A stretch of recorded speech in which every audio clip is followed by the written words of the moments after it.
So it's Thursday, November the 18th. Yesterday we began Isaiah chapter 63 in the first 6 verses, and that gory picture of a warrior with red-stained garments coming from Edom and its capital Bozrah, the inveterate enemy of Israel, Christ victorious over his enemies.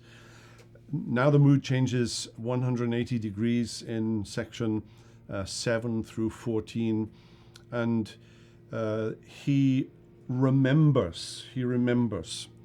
I will recount the steadfast love of the Lord, the praises of the Lord, according to all that the Lord has granted us, and the great goodness to the house of Israel that he has granted them. And so here in this section, he specifically focuses on the relationship that he knows with the Lord.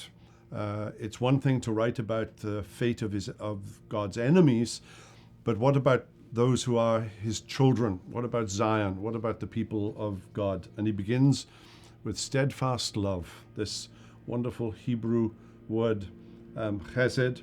In verse 10, there's a reference to the Babylonian captivity, and that was due to their rebellion. And the question that comes in verse 11, then he remembered the days of old of Moses and his people. Where is he who brought them up out of the sea with the shepherds of his flock? Where is he who put in the midst of them his Holy Spirit? Well, there's a reference to the Holy Spirit in the Old Testament. Holy Spirit isn't just something that comes at Pentecost in Acts chapter 2. This is a reminder that we constantly need to reckon. We constantly need to remember who the Lord is and what the Lord has done.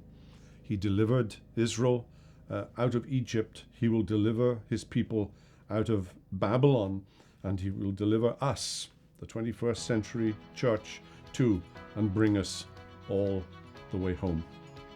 Well, that's it for this week. Have a wonderful weekend. We'll see you again next Monday.